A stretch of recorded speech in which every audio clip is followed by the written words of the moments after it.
Hi friends, welcome to Marichu Kitchen and Vlogs. இன்னைக்கு நம்ம பார்க்க போறது தீபாவளி ஸ்பெஷல் நெய் மைசூர் பாக் எப்படி செய்யலாம்ங்கறது பார்க்கலாம். ரொம்ப ஈஸியா வீட்லயே செஞ்சிரலாம் இத.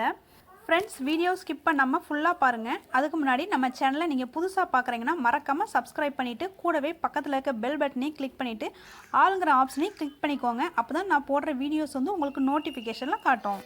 இதுக்கு வந்து கடலை மாவு 1 கப், சீனி 1 கப், தண்ணி 3/4 கப், அப்புறம் நெய் வந்து 1/4 கப், ரீஃபைண்ட் ஆயில் 1/4 கப் இவ்வளோ சேர்த்துக்கணும். இதுக்கு வந்து எந்த கப் அளவுக்கு கடலை மாவு அளந்து எடுத்துக்கிறீங்களோ அதே கப் அளவுக்கு தண்ணி, சீனி, நெய் இது எல்லாமே அளந்து எடுத்துக்கோங்க. ஒரு கடாயில் வந்து லேசாக நெய்யை மட்டும் நல்லா உருக்கி எடுத்துக்கோங்க. ரொம்ப ஹீட் பண்ண வேண்டாம், லேசாக ஹீட் பண்ணால் போதும். நான் வந்து 1 கப் கடலை மாவு எடுத்திருக்கேன். நான் இதே கப் அளவுக்கு தான் எல்லாமே அளந்து எடுத்துக்கிட்ட போகிறேன். இப்போ வந்து ஒரு 7 நிமிஷம் சிம்மில் வச்சுக்கிட்டு இதை நல்லா வறுத்து எடுத்துடலாம்.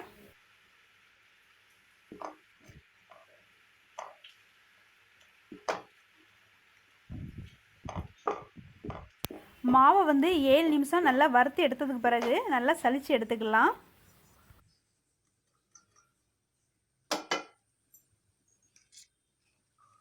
நாம் சலிச்சு எடுக்கும் போது இந்த மாதிரி லேசாக கட்டிகள் இருக்கும் சில சமயம்.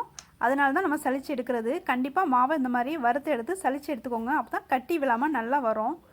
இதை வந்து ஒரு பவுலில் மாற்றிக்கிட்டு நம்ம ஏற்கனவே மெல்ட் பண்ணி வச்சுருந்தோம்ல நெய், அதில் பாதி அளவுக்கு மட்டும் இதில் ஊற்றிக்கோங்க. இதை வந்து கட்டி எதுவும் இல்லாமல் நல்லா மிக்ஸ் பண்ணி எடுத்துக்கோங்க.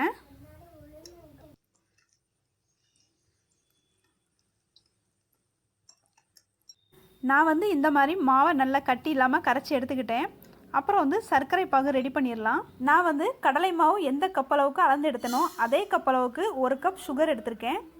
இதில் வந்து 3/4 கப் மட்டும் தண்ணி சேர்த்துக்கிட போகிறேன்.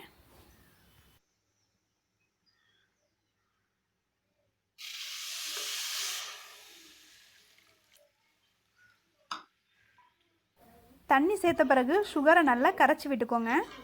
சர்க்கரை பாகு நல்லா கொதித்து ஃபஸ்ட்டு கம்பி பதம் வரும். அந்த ஸ்டேஜில் நம்ம வந்து மாவை இதோடு சேர்த்துக்கலாம். இந்த மாதிரி கையில் எடுத்து கொஞ்சம் செக் பண்ணி பார்த்துக்கோங்க. சர்க்கரை பாகோட பதம் வந்து இதுக்கு மேலே போச்சுன்னா ரொம்ப இறுகிடும், கரெக்டாக வராது. இந்த பதம் வந்த உடனே கொஞ்சம் கூட லேட் பண்ணாமல் நம்ம ஏற்கனவே கரைச்சி வச்சுருந்த கடலை மாவை இதோடய சேர்த்துக்கலாம். கடலை மாவை இதோட சேர்த்ததுக்கு பிறகு ஸ்டவ்வை சிம்மில் வச்சுக்கோங்க. சிம்மில் வச்சுக்கிட்டு கைவிடாமல் நல்லா கிளறிக்கிட்டே இருங்க. கிளறும் போது கட்டி எதுவும் வராத அளவுக்கு நல்லா கிளறிக்கிட்டே இருங்க. உங்களுக்கு வந்து பாகுபதம் கரெக்டாக எடுக்கிறதுக்கு வரல அப்படின்னா நான் சொன்ன பதத்துக்கு முந்தின பதம், அதாவது பிசுபிசுப்பு தன்மை வரும். அந்த ஸ்டேஜ்லேயே நீங்கள் வந்து கரைச்சி வச்சுருந்த மாவை கூட ஆட் பண்ணி நல்லா மிக்ஸ் பண்ணி இந்த மாதிரி எடுத்துக்கலாம். இந்த மாவு வந்து நல்லா கொதித்து சைடில் ஒட்டும். அந்த ஸ்டேஜில் வரும்போது நம்ம கொஞ்சம் கொஞ்சமாக நெய் சேர்த்துக்கலாம். நெய் சேர்த்த பிறகு நல்லா கிளறி விட்டுக்கிட்டே இருங்க.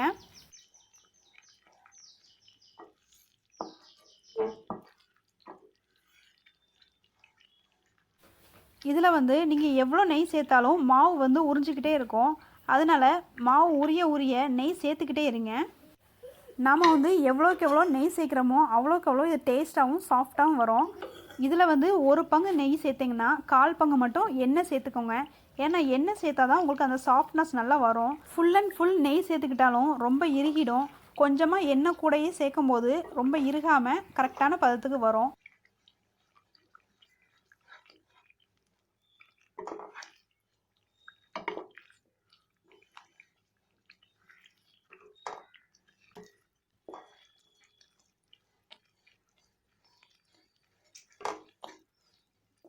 இதை வந்து ஒரு 15லேருந்து 20 நிமிஷம் நல்லா கிளறிக்கிட்டே வாங்க.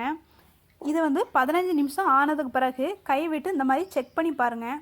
இந்த மாதிரி செக் பண்ணி பார்க்கும்போது கையில் ஒட்டாமல் வரணும். இந்த மாதிரி உருட்டுறதுக்கு நல்லா வரணும். இந்த மாதிரி வந்துட்டுனா ரெடி ஆயிடுச்சுன்னு அர்த்தம். இப்போ வந்து ஒரு பிளேட்டில் நம்ம மாற்றி எடுத்துக்கலாம். பிளேட்டில் ஃபுல்லாக நெய் இல்லைன்னா எண்ணெய் தடவிக்கோங்க. உங்கள்கிட்ட வந்து ஸ்கொயர் ஷேப்பில் பிளேட் இருந்தாலும் நீங்கள் எடுத்துக்கலாம். என்கிட்ட வந்து ஸ்கொயர் ஷேப்பில் என்கிட்ட இல்லை, அதனால் நான் வந்து பிளேட் எடுத்திருக்கேன்.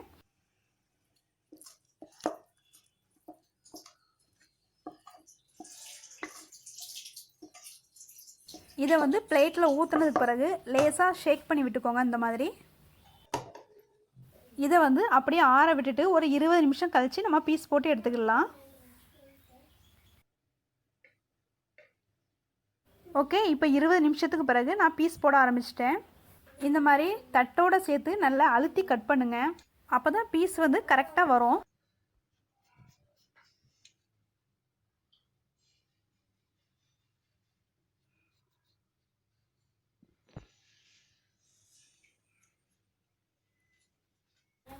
நெக்ஸ்ட் வந்து இந்த மாதிரி கிராஸாக கட் பண்ணிக்கோங்க. நல்லா ஸ்கொயர் ஷேப்புக்கு வர்ற மாதிரி நல்லா ஆழமாக கட் பண்ணிக்கோங்க. அப்போ தான் கரெக்டாக வரும் நமக்கு. ஓகே, இப்போ நான் எல்லாத்தையுமே கட் பண்ணிக்கிட்டேன். நெக்ஸ்ட்டு வந்து இது மேலேயே இன்னொரு பிளேட் வச்சுக்கிட்டு அப்படி தலைகீழ மாற்றி விட்டுருங்க. மாற்றிட்டு இந்த மாதிரி நல்லா தட்டி விட்டுக்கோங்க. தட்டி விடும்போது அதில் வந்து 1-2 பீஸ் வந்து அந்த தட்டோட விழும். இதுக்கு பிறகு நம்ம மற்ற பீசஸ்லாம் எடுக்கிறதுக்கு ரொம்ப ஈஸியாக இருக்கும். சில பீசஸை எடுக்கும்போது உடையிற மாதிரி இருந்துச்சுன்னா லேசாக கத்தியை யூஸ் பண்ணிக்கோங்க, உடையாமல் வரும்.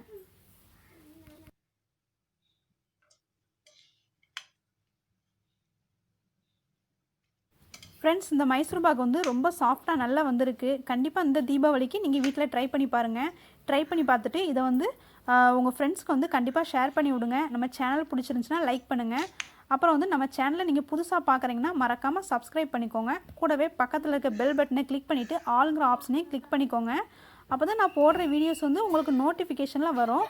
நான் மறுபடியும் வேறு ஒரு டிஷ்ஷில் உங்களை மீட் பண்ணுறேன். இது வரைக்கும் வீடியோ வாட்ச் பண்ணதுக்கு தேங்க்யூ.